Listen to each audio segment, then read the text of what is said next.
Pour savoir, frères et sœurs, et permettez-moi de renouveler les souhaits de bienvenue à chacun d'entre vous. Il y a des visages connus, il y a d'autres moins connus. En tout cas, nous sommes heureux de vous accueillir. Permettez-moi de faire un petit coucou à la famille Berry. Les parents sont là et Nicolas et Laura sont également présents. Merci pour votre visite et à tous. En tout cas, nous souhaitons un excellent sabbat parmi nous. J'espère que vous avez passé une bonne semaine. Et en faisant la leçon de cette semaine, je me suis aperçu qu'elle cadrait avec le message que j'avais prévu. Et donc, c'est qu'il y a un suivi, le Seigneur fait bien toutes choses en fait. Et lorsque nous croyons que nous préparons nos petites affaires de notre côté, eh bien en fait, il a déjà tout planifié. Et c'est formidable de servir tel Dieu. Et ce matin, je voudrais partager avec vous un message d'espoir. Un message qui, j'espère, fera du bien à tous ceux qui sont là, tous ceux qui l'entendront, et que le Saint-Esprit, en tout cas, agira dans le cœur. Je vous invite à incliner la tête. Notre Père Céleste, nous voulons te servir, nous voulons être libérés, puisque tu nous as libérés. Alors que ton Esprit agisse puissamment en nous, que je sois un instrument docile entre tes mains et que tout soit fait pour la gloire de ton nom, au nom de Jésus. Amen.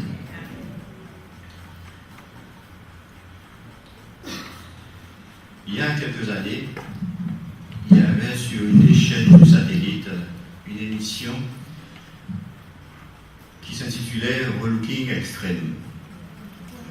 Le thème vous en dit déjà long, je suppose. Le concept de cette émission, eh bien, c'était que quelqu'un qui était mal dans sa peau, quelqu'un qui vivait mal certains handicaps, parfois ils n'étaient pas des handicaps, mais vous savez, très souvent, on trouve qu'on a un nez de travers, qu'on a une épaule trop basse, qu'on a un menton pas assez rond, bref. Et les femmes parfois pensent qu'elles n'ont pas la poitrine qui convient, que vous connaissez. Et ces personnes, eh bien, elles étaient recommandées, et effectivement, vous voyez les images avant-après. Et ces personnes étaient recommandées par leurs proches, parce qu'en fait, il y a des gens qui vivent cela comme un drame. Et pour ces personnes, eh bien, la vie n'a pas de... En fait, elles subissent leur vie en quelque sorte. Et ces personnes étaient recommandées par leurs proches à la production de cette émission. Et en fait, comme ce producteur était connu, imaginez que je sois dans ce cas et je vois apparaître le producteur qui me regarde, et bien je fonds en larmes puisque je sais qu'il est venu pour moi. Et c'est ainsi que ça se passait réellement. Quand les gens le voyaient arriver, ils étaient tout émus parce qu'ils savaient que leur vie allait changer. Alors ces personnes étaient emmenées le plus souvent dans une clinique, dans un établissement, parfois pendant plusieurs semaines, parfois même pendant plusieurs mois. Et elles étaient mises en contact avec des médecins, des orthodontistes, des ophtalmos, des chirurgiens esthétiques, des spécialistes de la mode, et en fait, on les relookait. Mais on ne relookait pas seulement la tenue vestimentaire, c'était une véritable rénovation. Vous savez, vous vous souvenez de Pointe-à-Pitre dans les années 60, lorsqu'on a enlevé toutes les vieilles cases, on a mis des immeubles, qu'on enlève aujourd'hui d'ailleurs. Mais c'est dire que ces personnes vraiment subissent une véritable rénovation. Et à l'issue de ce temps, qui parfois durait, comme je vous ai dit, plusieurs semaines, plusieurs mois parfois, une petite fête était organisée avec la famille. Et là, quand tout le monde était réuni, eh bien, la personne dans toute sa splendeur apparaissait. Et c'est vrai que le résultat était souvent spectaculaire. Et on voyait des changements. Alors, je ne sais pas, pour un conjoint, quel effet ça fait d'avoir laissé son conjoint avec un aspect physique et de retrouver un autre. Mais c'est vrai que le résultat était spectaculaire. Remontons plus loin en arrière. En 1964, c'était en 67, pardon, décembre 67. Un véritable miracle de la médecine eut lieu. Cela se passe au Cap, en Afrique du Sud. Et tout à l'heure, vous avez vu des images et je profite pour remercier Nadine et James qui font un travail remarquable. Pour peu qu'on leur donne le texte assez rapidement, eh bien, ils trouvent des images, ça permet de concrétiser un peu ce que nous disons. En tout cas, merci Nadine. Et donc, le professeur Barnard, qui avait réussi la première transplantation cardiaque Alors, auparavant, on avait transplanté le cœur d'un chimpanzé, mais ça n'avait duré que le patient n'avait vécu qu'une heure. Et là, il avait transplanté le cœur d'une jeune fille de 25 ans qui était morte dans un accident de la circulation sur un homme de 54 ans à peu près. Et cet homme, en fait, eh bien, il a survécu 18 jours avant de succomber à une pneumonie. Alors c'est vrai que depuis, la médecine a fait des progrès et aujourd'hui, ceux qui profitent, ceux qui bénéficient de greffe, ceux qui bénéficient de transplantation, eh bien, ils vivent un peu plus longtemps et même mieux puisque on arrive même à transplanter des mains, parfois le visage même, on l'a fait déjà. Et donc c'est vrai que la médecine a fait beaucoup de progrès. Il est vrai que lorsqu'on peut remplacer ce qui gêne, ce qui fait souffrir, ce qui semble défectueux, eh bien on est content d'avoir de bénéficier de tels progrès, n'est-ce pas? Mais que ce soit dans le cas du relooking ou de transplantation, eh bien s'agit-il vraiment de renaissance ou bien s'agit-il de sursis qui est donné à ces personnes? Dans la Bible, nous avons de multiples exemples de personnes qui ont fait des rencontres exceptionnelles, en tout cas au moins une rencontre exceptionnelle. Et cette rencontre a transformé leur existence et notamment leur destin. Et nous pourrions citer la femme adultère, la Samaritaine. Nous pourrions citer Jacques, Jean, Paul, le larron. Et certainement, nous pourrions nous citer nous-mêmes. Et une question posée un soir à Jésus nous éclaire un peu sur le but de ces changements. Pourquoi ces personnes voulaient-elles changer ou était-il nécessaire qu'elles changent? Et je vous propose de regarder ce qu'il nous a dit dans Jean 3, les versets 1 à 7. Jean 3, versets 1 à 7.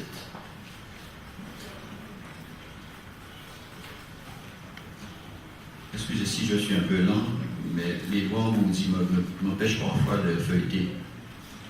Jean 3, versets 1 à 7.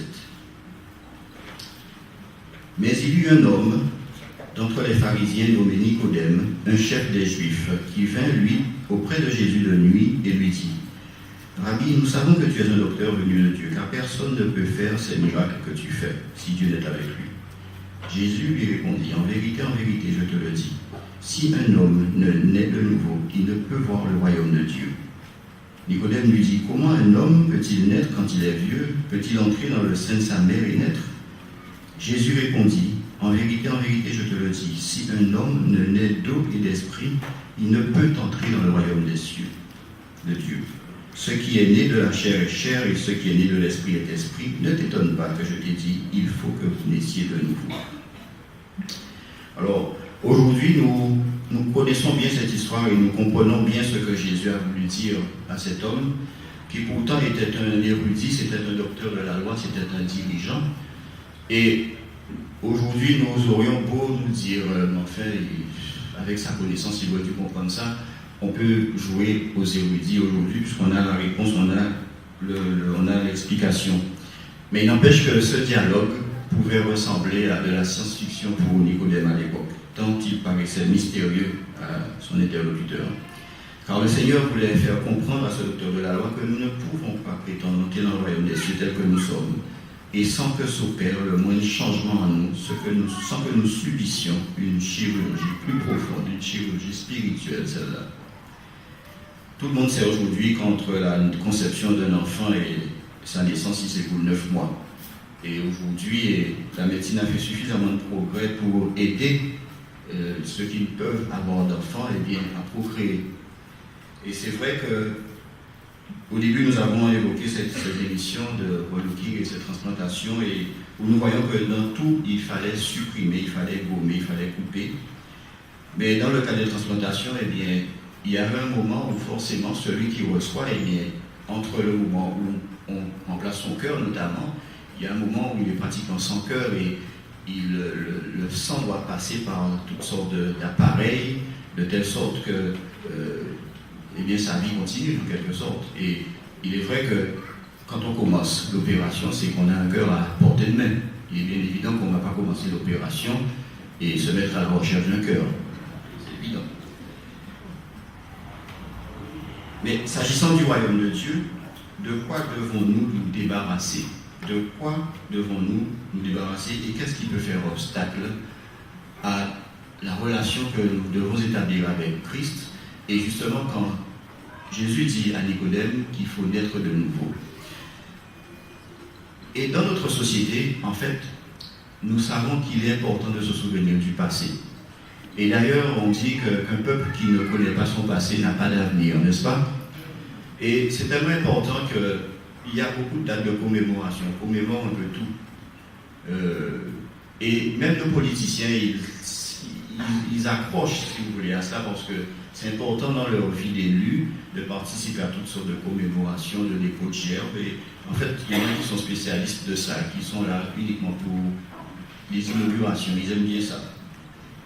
Et pourtant, eh bien, avec le Seigneur, nous savons que c'est l'avenir qui compte. Et c'est vrai que trop d'hommes, trop de femmes demeurent prisonniers de leur passé, un passé trop lourd à leurs yeux. Ils considèrent que leur vie a été un tel désastre qu'il n'existe aucune solution, aucun remède, aucun détergent qui puisse laver ce lourd passé. Ces personnes ont du mal à se pardonner elles-mêmes et en réalité, eh bien, elles vivent comme des prisonniers, ne jouissant pas de la liberté que Christ nous offre. Beaucoup considèrent leur vie d'autrefois et la vie qu'ils ont menée et souvent les péchés qu'ils ont commis, pour eux, ça reste vraiment accroché à eux et ils ont donc honte.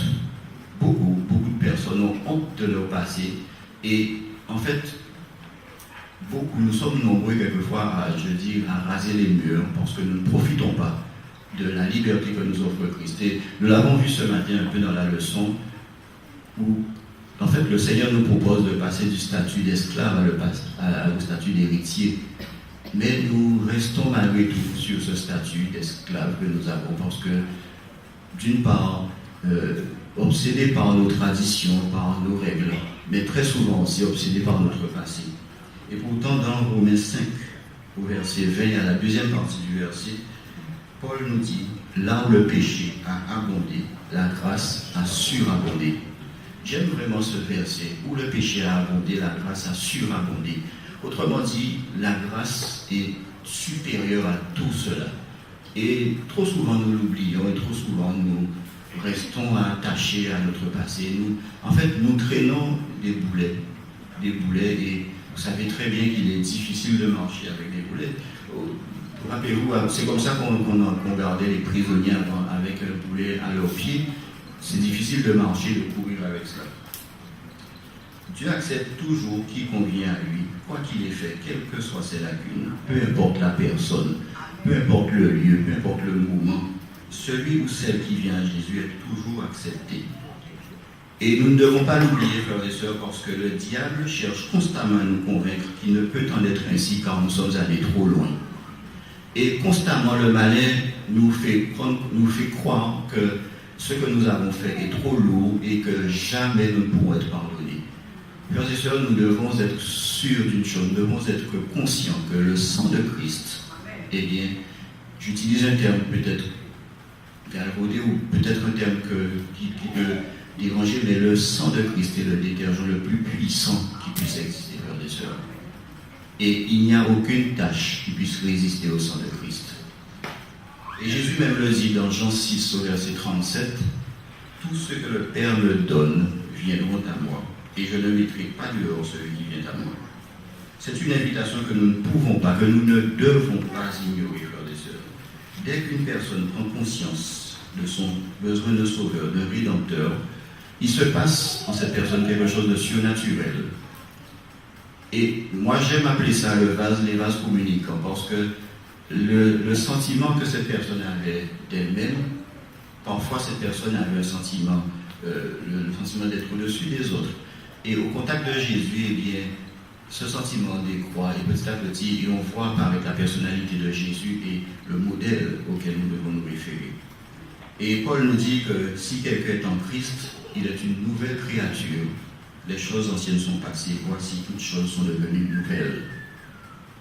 Nous avons cette citation de Jésus, dans le livre Jésus-Christ de Madame White, où elle nous dit ceci: quand une âme fait au Christ une reddition totale, une puissance nouvelle s'empare du nouveau cœur. Il se fait alors un changement que l'homme ne saurait accomplir par lui-même. Il s'agit d'une œuvre surnaturelle qui introduit dans la nature humaine un élément surnaturel. Ça ressemble à de la science-fiction, vraiment, parce que c'est quelque chose qu'on ne peut pas expliquer, c'est quelque chose que nous-mêmes ne pouvons pas maîtriser. Et Jésus l'a dit à Nicodème, tu vois le vent, tu ne sais d'où il vient ni où il va. Et le vent fait son effet. Et le vent, nous connaissons les effets puissants, même destructeurs parfois du vent. Il en est de même du Saint-Esprit. Il n'a pas d'effet destructeur, au contraire, lui, il construit. Mais ce qu'il détruit, eh bien, c'est la mauvaise personne qui nous étions, les mauvais sentiments que nous avions en nous. Hiro Onoda, ce nom-là ne vous dit peut-être pas grand-chose, et pourtant. Cet homme est mort le 16 janvier 2014, à 91 ans. C'est un ancien soldat de l'armée impériale japonaise qui a continué à se battre pratiquement alors que la guerre était finie depuis longtemps. Il avait été envoyé sur l'île de Lubang, aux Philippines, en décembre 1944. Ses compagnons sont morts les uns après les autres, mais lui, vous savez, la fierté des Japonais, c'était que l'empire du Japon ne pouvait pas être vaincu. Et pendant longtemps, il a continué à se battre tout seul. Or, il volait pour survivre, et il est resté dans la jungle pendant longtemps. On a largué des tracts pour lui indiquer que la guerre était finie. Mais lui, il pensait que c'était une ruse des Américains pour capturer son unité. Et vous savez en quelle année on l'a retrouvé? En 1974. Un étudiant japonais l'a rencontré, il lui a dit que la guerre est terminée, mais il ne l'a pas cru. Alors qu'est-ce qu'on a fait? Eh bien, on a fait venir son ancien commandeur d'unité qui lui a dit de déposer des armes, que la guerre est finie. Cet homme a continué à vivre comme un soldat, a continué à se battre. Enfin, à se battre. Il était seul, il n'avait plus d'ennemis. Mais lui, en tout cas, il s'imaginait des ennemis. Il a continué donc à mener une vie de soldat pendant tout ce temps. Frères et sœurs, ça fait sourire cette histoire parce qu'on se dit, mais c'est un peu idiot. Et pourtant, c'est ce que vivent des millions de personnes. Cet homme aurait pu vivre normalement. Il aurait pu fonder une famille, avoir des enfants, avoir un métier, habiter dans une jolie maison, dormir dans un bon lit douillet tous les soirs, avoir des soins de qualité, avoir des loisirs. Bref, il aurait pu vivre. Au lieu de ça, il a passé son temps à survivre parce qu'il se cachait et parce qu'il menait une guerre en fait qui n'existait plus. Il menait une guerre qui était terminée depuis longtemps, mais lui, il continuait son combat et en fait, il se battait contre un ennemi invisible, un ennemi qui n'existe plus. Et c'est vrai que c'est exactement ce que quelquefois nous vivons. Pourtant, Jésus lui-même a déclaré dans Luc 4, versets 18 à 19, je vais lire, « L'Esprit du Seigneur est sur moi, parce qu'il m'a oint pour annoncer une bonne nouvelle aux pauvres. Il m'a envoyé pour guérir ceux qui ont le cœur brisé, pour proclamer aux captifs la délivrance et aux aveugles le recouvrement de la vue, pour renvoyer libres les opprimés, pour proclamer une année de grâce du Seigneur. » Dans la version française courante, il est dit l'année où le Seigneur accorde sa faveur. Or, cette année, elle se renouvelle d'année après année, jour après jour. Dieu accorde sa faveur. Et Jésus est venu justement pour proclamer cette liberté. Jésus est venu pour nous dire que nous sommes libres. Mais nous continuons malgré tout à vivre dans le passé et à vivre obsédés par nos péchés, obsédés par la vie que nous avons pu mener et la vie dont aujourd'hui nous avons honte. En fait, c'est comme, vous savez, quand quelquefois vous souvenez somnifs et vous vous battez pour vous endormir. En fait, vous êtes tellement focalisé sur le problème du sommeil que vous ne dormez jamais. Parce que vous vous battez pour dormir. Et bien, c'est exactement ce qui se passe. Dans vers Jésus, il nous est dit, quand Christ revêtut la nature humaine, il se lia à l'humanité par des liens qu'aucune puissance, sauf la volonté de l'homme lui-même, ne peut rompre. Nous induire à briser ces liens, nous porter à nous séparer volontairement de Jésus, sera le but constant des séductions de Satan. Et c'est vrai, le malin sait que Dieu a tout mis en œuvre pour sauver l'homme. Et d'après cette déclaration, nous voyons que la balle est dans notre camp. Autrement dit, le problème ne peut venir que de nous-mêmes et uniquement de nous, et pas de Dieu. Dieu ne veut pas que nous soyons obsédés par nos fautes, par nos péchés. Notre obsession ne fera qu'agrandir ce problème, comme je vous l'ai dit tout à l'heure. La seule solution, c'est regarder à Jésus et à Jésus seul. Puisqu'il nous le dit aussi, il nous dit dans Romains, il n'y a maintenant aucune condamnation pour ceux qui sont en Jésus-Christ. Nous ne sommes pas condamnés, alors cessons de vivre en condamnés, cessons de vivre comme des personnes condamnées et attendant la sentence, puisque Christ nous a libérés de l'esclavage du péché. Christ nous a libérés de ce passé qui nous obsède et il veut que nous vivions en fixant les yeux sur l'avenir, il veut que nous vivions en regardant ce qu'il peut et ce qu'il veut faire de nous, frères et sœurs. Au cours des semaines qui se sont écoulées, nous avons été les témoins de l'engagement de certains de nos frères et sœurs pendant les vacances. Nous avons eu ce bonheur d'accompagner nos frères et sœurs dans les eaux du baptême. Et en fait, si nous ne voyons pas ce que l'Esprit fait, nous voyons en tout cas ses effets sur la réponse que les hommes font. Et ce matin, eh bien, le Seigneur appelle chacun, chaque homme, chaque femme, chaque jeune fille, chaque jeune homme à lui donner son cœur. Le Seigneur dit ceci: n'attends pas d'être parfait. Ce projet, si tu le nourris, il est voué à l'échec. Si tu attends d'être parfait pour venir à Christ, tu n'y parviendras jamais. Et en fait, comme je vous l'ai dit tout à l'heure, le malin vous fera toujours prendre conscience, en tout cas vous fera toujours croire que ce n'est pas le moment, tu n'es pas encore assez bon pour aller à Christ. Or, c'est exactement le contraire, frères et sœurs. Est-ce que quand je suis en bonne santé, je vais voir un médecin? Ce serait aberrant. Quand j'irai voir le médecin, il me demandera que puis-je faire pour vous, qu'est-ce que vous avez? Je lui dirai que ça va bien. Il me dira, mais qu'attendez-vous de moi? Et bien, frères et sœurs, c'est exactement la même chose pour le Seigneur.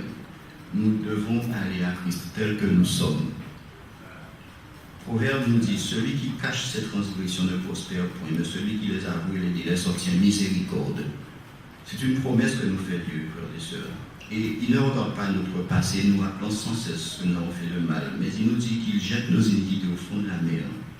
Ainsi qu'il l'a dit à Nicodème, il n'est pas venu juger les hommes, mais il est venu pour les sauver. Et je trouve formidable que nous ayons, frères et sœurs, un Dieu pareil, qui ne tient pas compte de ce que nous avons été, qui ne tient pas compte de notre passé, de nos fautes, de nos lacunes, mais au contraire, veut justement que nous soyons transformés. Il veut justement que nous abandonnions ces fautes et qu'il fasse de nous de nouvelles créatures. Dans Acte 17, le verset 30, il nous a dit, Dieu, sans tenir compte des temps d'ignorance, annonce maintenant à tous les hommes, en tout lieu, qu'ils aient à se repentir. Frères et sœurs, j'aime ce verset aussi, parce que le Seigneur nous dit qu'il ne tient pas compte du temps d'ignorance. Et ce que nous avons pu faire de mal, parce que nous ne savions pas, eh bien, il tient compte de notre ignorance. Il ne nous dit pas, tu l'as fait, mais il ne fallait pas le faire, donc je te punis pour cela. Il tient compte du temps d'ignorance. Il tient compte du temps où nous avons été sans savoir, où nous n'avions pas la connaissance. Il tient compte de tout cela. Par contre, maintenant, il nous dit, le temps est venu de changer, de prendre une autre direction. Et là, nous devons le suivre, nous devons l'accepter, ce projet qu'il a pour nous, frères et sœurs. Notre cœur souillé, voilà ce qui intéresse Dieu, et non un cœur qui se croit bon, qui se croit juste. Je sais qu'il y a beaucoup de choses dont nous avons honte quelquefois. Et nous nous disons, nous aurions pu faire autrement. Parfois, nous nous disons que nous aurions aimé recommencer notre vie. En réalité, nous aurions fait les mêmes erreurs, ou alors d'autres erreurs. Et nous n'aurions pas été mieux, nous n'aurions pas été parfaits pour autant. Donc ce qu'il nous dit, dans Jérémie, c'est reconnais seulement ton iniquité. Reconnais que tu as été infidèle à l'Éternel, ton Dieu. Que tu as dirigé ça et la tes pas vers des dieux étrangers sous tout arbre vert et que tu n'as pas écouté ma voix, dit l'Éternel. Ne soyons pas, frères et sœurs, comme ce soldat japonais qui s'est battu pendant des années, qui a continué un combat qui n'existait plus. Il s'est caché. Il volait pour manger, alors qu'il suffisait d'aller dans un supermarché. Et c'était pas donné gratuitement, mais il y avait un échange. En tout cas, il n'avait pas besoin de voler. Cet homme a passé son temps à survivre alors qu'il avait la vie et une vie pleine. Frères et sœurs, le Seigneur veut nous offrir ce matin quelque chose d'exceptionnel, sa grâce. La grâce est ce qu'il y a de plus puissant. Cette grâce est aussi réelle que l'air que nous respirons. Et cette grâce a atteint son paroxysme à Golgotha, frères et sœurs. Ce matin, nous en parlions pendant la leçon et nous voyons combien Dieu a tout mis en œuvre pour l'homme. Dieu a tout mis en œuvre pour sauver l'humanité et pour que l'homme, sa créature, ne reste pas justement ancré sur ce passé, mais au contraire qu'il se débarrasse de sa vie d'avant et qu'il aille vers Christ. C'est vrai, Satan nous rappelle sans cesse notre passé. Et nous devons à ce moment-là lui dire, voilà ton avenir. Et toutes les fois où Satan nous dira que nous ne sommes pas parfaits, nous ne sommes pas assez bons, les jeunes connaissent bien cette expression. Nous pouvons lui dire, écoute, parle à ma main. Parce que moi, Jésus est mort pour moi. Et c'est ce qui m'intéresse. Jésus a donné sa vie pour moi et c'est ce qui compte. Alors ne vivons plus dans le passé. Détachons-nous de ces choses. Trop d'hommes, trop de femmes se sentent indignes de Dieu et n'osent pas aller vers lui. Or, c'est ce qu'il attend. C'est exactement ces personnes-là qu'il attend. Ceux qui croient qu'ils ne sont pas parfaits et qu'ils ne pourront jamais obtenir le salut parce qu'ils ont mené une vie trop difficile, une vie trop hors du temps, hors de Christ, justement. Ce matin, Jésus nous dit, le Seigneur nous dit ceci, si ta vie a été une vie de drogué, une vie de violence, une vie d'agressif, si tu as volé, si tu as tué, tu étais violent, tu étais agressif, tu te droguais, tu profitais de la vie sans retenue, laisse tout cela tomber et viens maintenant. C'est ce qu'il nous dit ce matin, frères et sœurs. Et s'il y a quelqu'un qui veut dire à Jésus, qui veut donner sa vie, je l'invite à se lever là où il est et d'exprimer vraiment ce désir qu'il a pour Christ ce matin. Est-ce qu'il y a quelqu'un dans l'assemblée qui voudrait dire à Jésus, ma vie n'a pas été ce qu'elle aurait dû être, mais par ta grâce, je sais que tu peux faire beaucoup, je sais que tu peux transformer ma vie. S'il y a quelqu'un qui a envie de dire cela à Jésus ce matin, qu'il se lève et qu'il l'exprime publiquement. Et Dieu est honoré lorsque nous agissons ainsi. Dieu est heureux de constater que nous avons compris et que nous acceptons le sacrifice de Jésus. Ce matin, c'est ce que le Seigneur veut nous dire. Abandonnons le passé, laissons-le, oublions le passé, enfouissons-le quelque part et regardons vers l'avenir. Parce que l'avenir qu'il nous offre, l'avenir qu'il nous propose, c'est un avenir glorieux. Et rien, nous l'avons dit, rien ne peut nous ravir de Christ. Si ce n'est nous-mêmes, si ce n'est notre attitude même, aucune puissance, aucune autorité, aucune principauté, rien ne peut nous ravir de la main de Jésus, frères et sœurs. Seulement, il faut que nous fassions ce pas. La balle, elle est dans notre camp. Notre but, notre rôle dans ce plan, c'est d'accepter le sacrifice de Jésus. Notre rôle dans ce plan, c'est de reconnaître que Jésus a donné sa vie pour nous.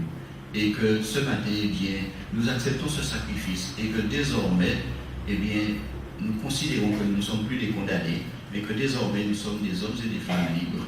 Libres et que nous acceptons la vie qu'il nous propose. Que désormais, nous voulons vivre pleinement, nous ne voulons plus survivre, nous ne voulons plus nous cacher, nous ne voulons plus errer dans la jungle comme c'était le cas de ce soldat japonais, mais désormais nous voulons marcher la tête haute, car nous l'avons vu ce matin, entre le statut d'esclave et le statut d'héritier, il y a des bénéfices, il y a des privilèges qui sont accordés aux héritiers.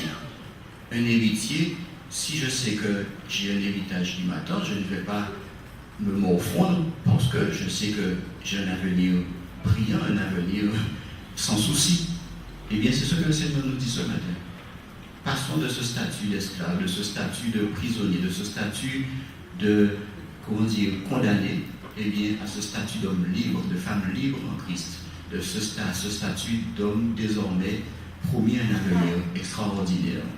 C'est ce que le Seigneur nous demande ce matin et c'est ce que je nous propose d'accepter. Que le Seigneur nous visite, qu'il nous bénisse et que vraiment le Saint-Esprit puisse vraiment agir, mais que nous le laissions faire son travail en nous. Car nous l'avons vu, ce travail, c'est nous qui le ferons, ce n'est pas Dieu qui le fera. Lui, il est tout disposé à tout nous donner.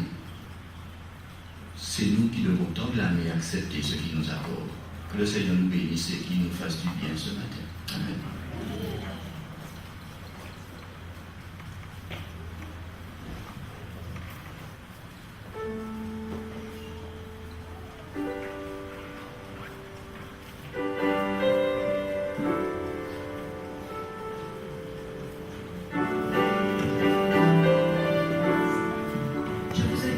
vous lever et à prendre votre hymne et louange au numéro 273.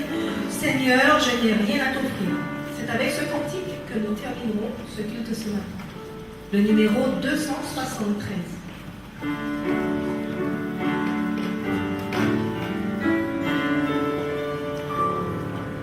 Seigneur, je n'ai rien à t'offrir, qu'un cœur fatigué de souffrir, et qui sans toi ne peut guérir.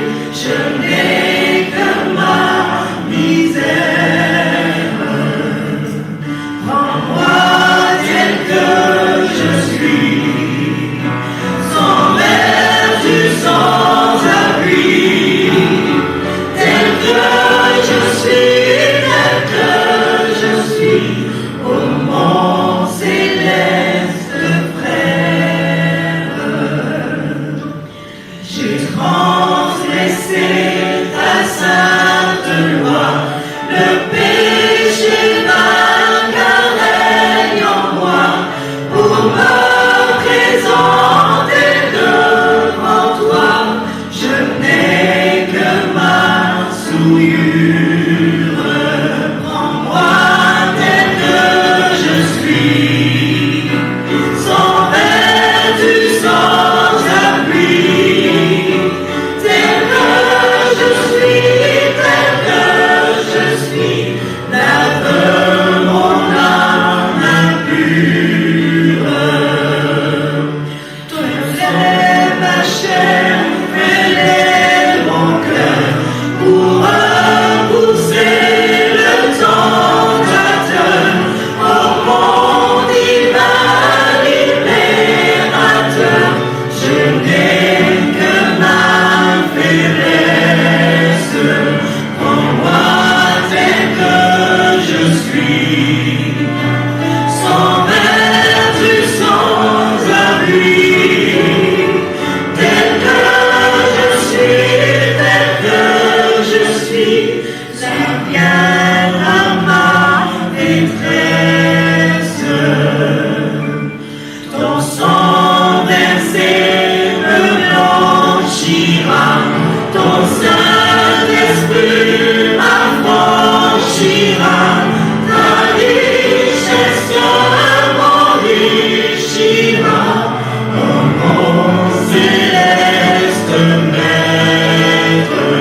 Prends-moi tel les pécheurs, sans vertu ni vigueur. Oh mon sauveur, rends-moi quelqu'un, et tel que je dois être.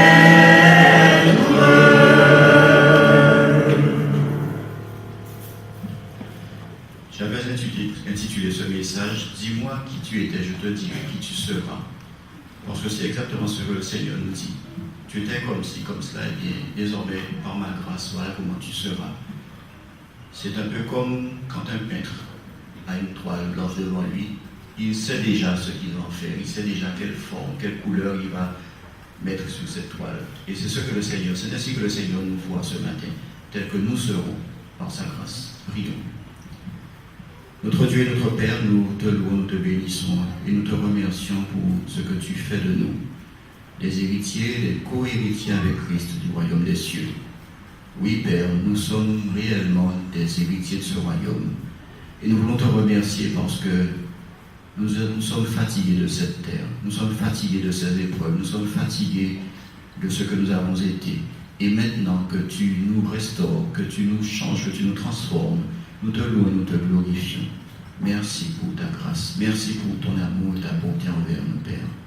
Alors que nous quittons ces lieux, nous te demandons de nous bénir, de tourner ta face vers nous, de nous accorder ta paix, de faire luire ta face sur nous et de nous accorder ta grâce. C'est au nom de Jésus que nous te prions. Amen. Amen.